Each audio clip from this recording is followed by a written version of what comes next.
Hey everybody, Yankee here. Today I want to take some time and address a question from a viewer that I received in an email the other night during a live chat that I missed during the chat and didn't see it till afterwards. In that chat, we were talking about bad habits in the gun community, things we do that we shouldn't do. And this person who sent me the email, they said, what's the worst thing the gun community does? What is their worst habit? What's the bad habit that's eventually going to hurt us in the long run, do us the most damage?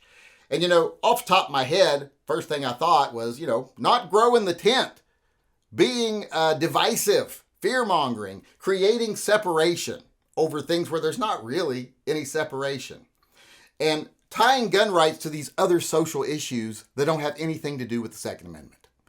And saying, hey, if you believe in these things, well, then you're not welcome in our tent in the Second Amendment community. Putting political litmus tests on being a Second Amendment supporter. And that is a horrible thing, and that's one of the worst things we do. But as I thought about it, I was like, is that the actual thing, or is that just a symptom of the thing?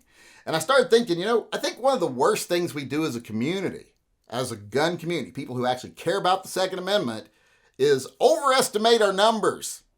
And it causes us to do things like be divisive, be, fear-mongering, etc. Because we think we can afford to, because we're the majority and we're right. We are right in supporting the Second Amendment, but we are not the majority. We're a small minority. In fact, most people that are extreme on anything are a small minority. A lot of people have this misconception that this country's divided 50-50 between right-wingers and left-wingers. No, it isn't. Both of those categories, the far right and far left, make up probably 5% each of the population, and everybody else is somewhere in between. A lot of people don't even think about those extremes, period, in their daily life. And it's the same thing with gun rights. Most people don't even think about it. And in fact, most of the people that you think are pro-gun, or you think are pro-2A, are just pro-gun. They're not pro-2A, or else they wouldn't fearmonger and divide. They'd be trying to grow that tent and do what's best for the Second Amendment. But unfortunately, there's money in being divisive and being fear-mongering, etc. That's where the money's at. Because you don't have to fool everybody. That stuff doesn't appeal to everybody. But if you can just appeal to 1%, you got a cash cow there. And there are a lot of people that will fall for the hook of, I'm angry and this is why. Oh, they're telling me who I'm angry at. I didn't know who I was angry at till they told me. Oh, and these people are getting more than me. Oh, I'm so angry. That kind of thing. There's that group of people that will fall for that fear-mongering, division, etc. There's people out there so stupid that they'll think billionaires are the ones they should be listening to on how we need to run the country because the billionaires will do what's good for us. That's garbage. It's just not the case. Like I said, we are a minority in the gun community. Most people don't really strongly believe in the Second Amendment. Most people don't even think about the Constitution at all. And I think it's evident every time one of these fringe groups tries to do something that isn't supported by big corporate interests, it fails. When liberal interests decide we're going to make radio programs and compete with Rush Limbaugh. When conservative people are like, we're going to create our own social media and get away from things like, Twitter and Facebook. Even Trump's is not doing well, and it's been supported by political interests. So the extremes don't do well when they split off. Look at Full 30 or whatever it was called. They said, we don't like the way YouTube treats gun channels. We're just going to start our own. Abysmal failure. There wasn't enough people to even keep a couple of videos online, much less host a community. So that overestimating how many of us there are and thinking, well, in the long run, we don't got to do anything for the majority. We don't have to grow our tent. That's our biggest mistake. And a lot of people, like I said, they maintain that idea that, we're divided 50-50. No, we're not. Look at the highest rated news programs that are very divisive, like Rachel Maddow and Sean Hannity. They each make like 0.5% of the population watches those shows regularly. Anywhere between 0.5 and 0.7%. That's less than 1%. Watch those shows. And then we act like, we're divided. And another thing, the reason those shows stay in business is because big corporate interests have a vested interest in maintaining the division. So they fund those programs. They even pay, if you look at the numbers, like for Hannity, etc., they pay 3 to 5 times what the advertising rate should be just to keep him on the air. Same thing with Rachel Maddow. The same companies fund both of them. quite often, because they want you to keep thinking we're evenly divided and that most people are strongly right or strongly left. That's just not the case. Most people don't think about the Second Amendment. We need to make it to where more people do. Or when they don't think about it, it's just like Second Amendment is what it is, and it's going to be there forever, and it should be, and that's all they ever think about it.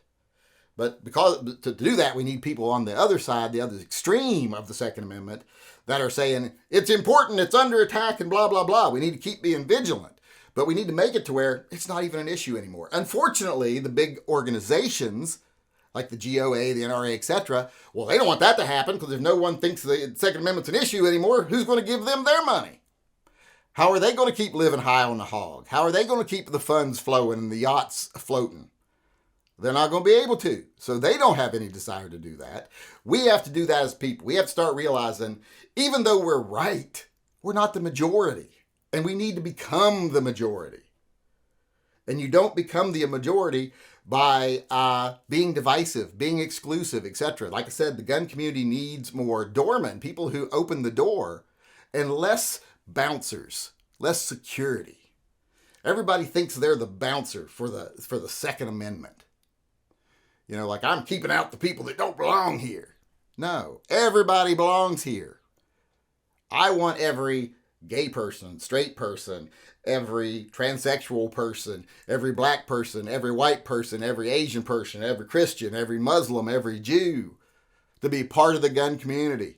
Period. No matter what I think about their other politics. The Second Amendment is not politics, it's the Constitution. And too many people want to be part of that. I'm making money off 1% and pretending like we're all divided. Because that's where the money is. Like I said, Fox News, MSNBC, they get like 0.5% of the population. Hell, 5-6% of the people watch The Big Bang Theory every week. And how important is that? Not at all. Is that a big percentage of the people? No, it's not.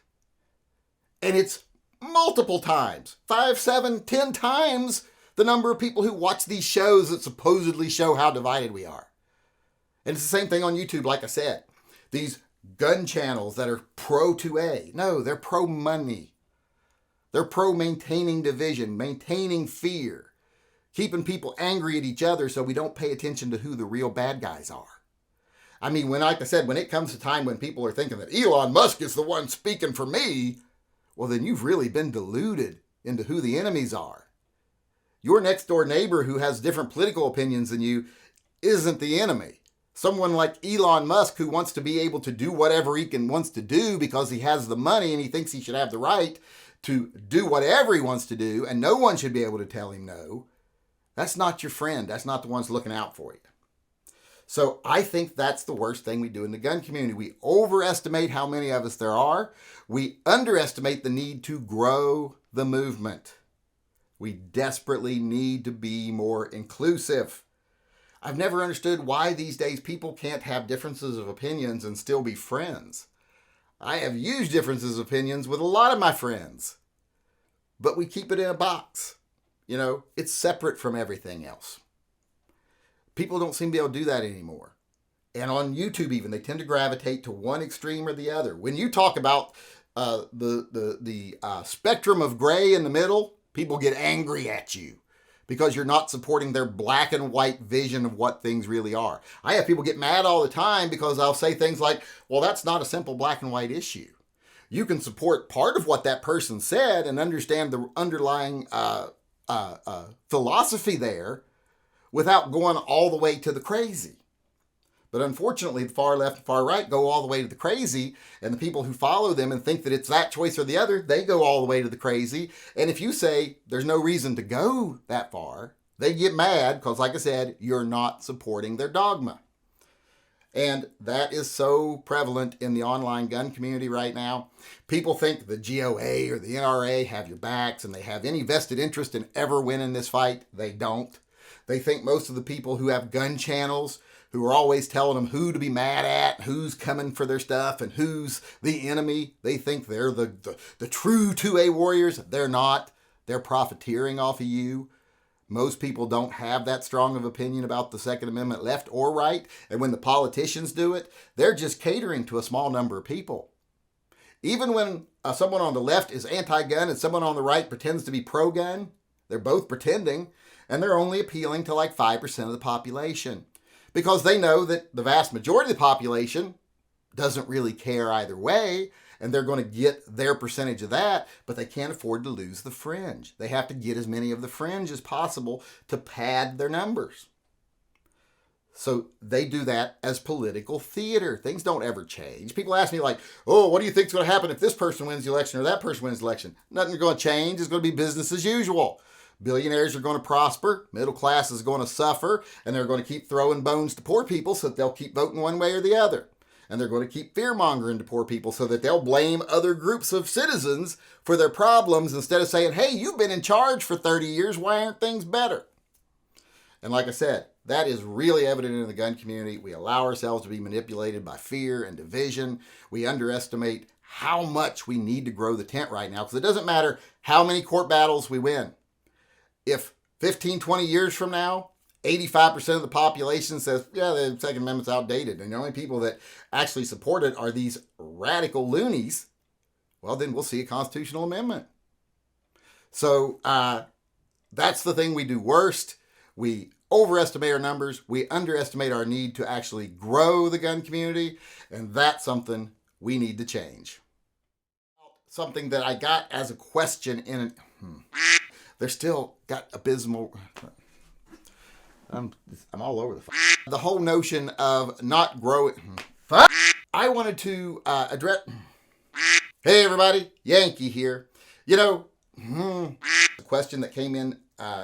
We're talking about the things the gun community. A question I received. Email. We were discussing. No, not in the email. Worst habit. I think I've drilled that home there. Live chat. We were talking. I don't know why I did a Paul Lynn imitation there.